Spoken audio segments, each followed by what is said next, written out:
जय हिंद, स्वागत है आपका लाइव टाइम्स में। मैं हूं आपके साथ संजय यादव। हमारे साथ हमारे वरिष्ठ सहयोगी राजेश इस वक्त मौजूद हैं और आज हम एक बार फिर से, जैसा हमने कल जिक्र किया था हंता वायरस और नोरो वायरस को लेकर, उसके बाद आपको बता दें कि हंता वायरस को लेकर आज की डेवलपमेंट है और ये डेवलपमेंट थोड़ी आपको सावधान करने वाली, थोड़ी चौंका भी सकती है और अलर्ट करने वाली है।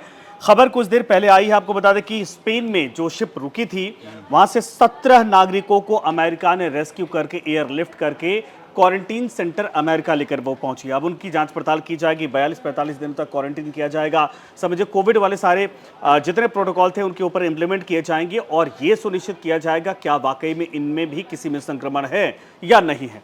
लेकिन इसके अलावा आपको बता दें कि भारत को लेकर भी और अमेरिका को लेकर जो पॉजिटिव खबर ये है, यानी संक्रमित होने की खबर है, उसमें भी जो अपडेट है वो हम आपको बताने जा रहे हैं। लेकिन कुल मिलाकर यह है कि संक्रमण का दायरा बढ़ा है, कितना खतरनाक हो सकता है, शरीर के किन हिस्सों में यह प्रभावित करेगा और इसके सिम्टम क्या हो सकते हैं, आज आपको थोड़ी डिटेल में बताने वाले सर। जी हाँ, बिल्कुल। संजय, सबसे पहले तो दर्शकों को मैं ये बोल दूं हाँ। कि यहाँ पर जो जानकारी हम लेकर आए हैं, हाँ। हमारा मकसद बिल्कुल ऐसा नहीं है कि हम आपको डरा रहे हैं। पैनिक नहीं होना है। पैनिक आपको नहीं होना है, हमें सिर्फ सावधान रहना है।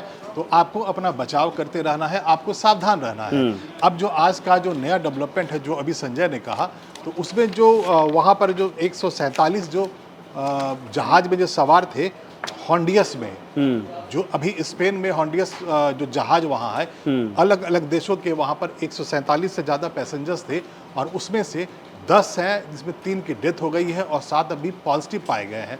बहुत सारे ऐसे लोग हैं, बाकी लोग हैं जिनके बारे में ये कहा जा रहा है कि हो सकता है वो पॉजिटिव निकले, सस्पेक्ट है, उनके सैंपल लिए जा रहे हैं और इसीलिए वो अपने अपने देश उन्हें भेजा जा रहा है और इसे एयरलिफ्ट किया जा रहा है। उन्हें अमेरिका, फ्रांस, जहाँ जहाँ के हैं उन्हें भेजा जा रहा है। भारत के भी 2 उसमें नागरिक हैं, लेकिन अभी अच्छी खबर भारत से ये है कि वो पॉजिटिव नहीं है। हालांकि भारत में उन्हें क्वारंटाइन में रखा जाएगा 45 दिनों का और यहाँ भी वही प्रोटोकॉल फॉलो किया जा रहा है। अमेरिका हो, फ्रांस हो, जहाँ के नागरिक है, इस जहाज पर जो भी था उसे क्वारंटाइन में रहना पड़ेगा 45 दिनों तक और बाकी जो जितने भी प्रोटोकॉल्स हैं उनका जो RT-PCR से टेस्ट किया जाएगा। अगर वो पॉजिटिव निकलते हैं तो उन्हें उस तरह से ही उनका ट्रीटमेंट मिलेगा जैसे नॉर्मल में आप कोरोना वायरस को। अच्छा, इसका परीक्षण का तरीका भी कोविड जैसा ही है, स्वैब ही लिया जाता है? बिल्कुल वैसे ही है, RT-PCR से टेस्ट होता है, लिया जाता है, वैसे ही लार से नमूना लिया जाता है और अगर पॉजिटिव पाए गए तो यहाँ पर जो उसके लक्षण है वो बिल्कुल वैसे ही है, कोरोना के जैसे ही उनके लक्षण है। अगर आपको मान लेते हैं कि आपको हंता वायरस ने जकड़ लिया है, मान लेते हैं कि आपको वो पॉजिटिव है और आपको असर हो गया है उसका, उसने इन्फेक्ट कर दिया है, तो क्या लक्षण होंगे? आपको बुखार होगा, तेज बुखार होगा, आपको मांसपेशियों में दर्द होगा, यानी आपको मसल्स में पेन होगा, आपको सिर दर्द होगा, पेट में दर्द होगा, उल्टी या मितली जैसी आएगी। तो जो नॉर्मल जो फ्लू का जो लक्षण है, नॉर्मल सेम सब कुछ है, सब कुछ वही है। तो आपको कोरोना को अगर याद करेंगे तो आपको बिल्कुल सिमिलरिटी नजर आएगी। लेकिन यहाँ पर संजय एक बहुत बड़ा डिफरेंस है जो कि दर्शकों को बताना बहुत जरूरी है। कोरोना में क्या था कि कोरोना बहुत तेजी से फैलता था, उसकी वेव्स आती थी, लाखों लोगों को वो इन्फेक्ट करता था एक ही बार में।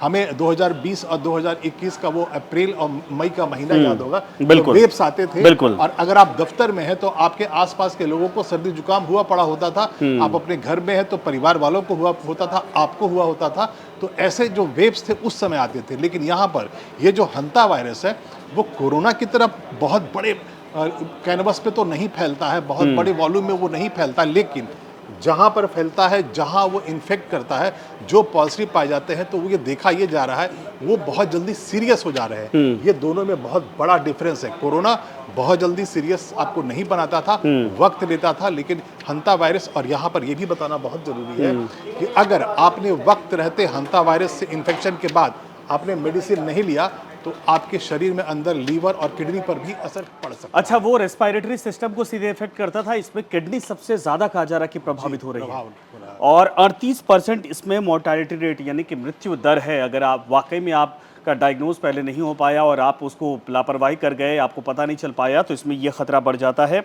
और सबसे ज़्यादा आपको बता दें कि शुरुआती जो लक्षण है, जैसे सर ने बताया, बुखार, थकान, मांसपेशियों में दर्द होता है, लेकिन बाद में खांसी, सांस लेने में दिक्कत, सीने में जकड़न और मांसपेशियों में उस दौरान अगर जिसको हुआ था वो याद होगा कि आपके लंग्स से लेके यानी रिब्स से लेके और शरीर के हर एक जॉइंट पे पेन हो रहा था, उसी तरीके के यहाँ पर भी सिम्टम देखे जाते हैं।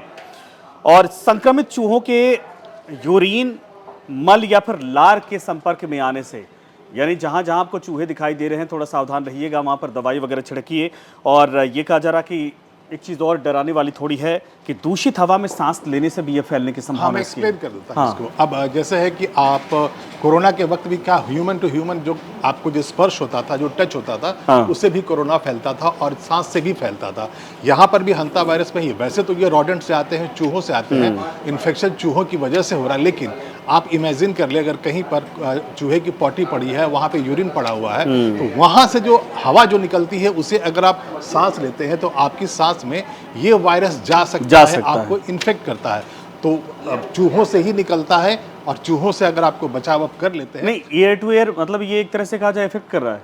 हाँ, हवा से ये वहीं पे हाँ, जहाँ पे संक्रमित एरिया में, हाँ, जहाँ पर चूहे पाए जाते हैं, हाँ, जहाँ पे चूहों का मूवमेंट है और वहाँ पर उन्होंने पॉटी कर रखी है, यूरिन डाल रखा है और लार, अगर चूहों का लार वहाँ पड़ा है, अगर आपका हाथ वहाँ टच कर जाएगा तो आपको असर पड़ सकता है। और वहाँ आसपास में जो हवा है, अगर उसमें आप सांस लेते हैं तो आपको इन्फेक्शन हो सकता है। अब बात कर लेते हैं संजय कि आखिर आप बचाव करेंगे कैसे। हमने ये तो कह दिया कि हाँ इन्फेक्शन बढ़ रहा है, बचाव कैसे करेंगे। तो भारत सरकार की तरफ से सबसे पहले तो मैं भारत की बात कर लेता हूँ। भारत में जो ICMR है, उसने अपने 165 जो लैब है उसे एक्टिव कर दिया है, क्योंकि ये जो संख्या है धीरे धीरे बढ़ रही है और वहाँ पर 23 देशों के नागरिक उस जहाज पर, हॉन्डियस पे सवार थे। तो दुनिया भर के सारे देश एक्टिव हो गए हैं। WHO ने प्रोटोकॉल जारी कर दिया है, गाइडलाइंस जारी कर दिया है और उसको फॉलो करते हुए सारे देश तैयारी कर रहे हैं। तो भारत में भी ICMR ने पूरी तैयारी कर ली है और जो 165 लैब भारत में है उन्हें एक्टिवेट कर दिया गया है। यानी कि अगर भारत में भी इन्फेक्शन फैलता है, भारत में भी पॉजिटिव अगर लोग इन्फेक्शन के बाद सस्पेक्ट अगर हो जाते हैं तो उनका RT-PCR टेस्ट होगा।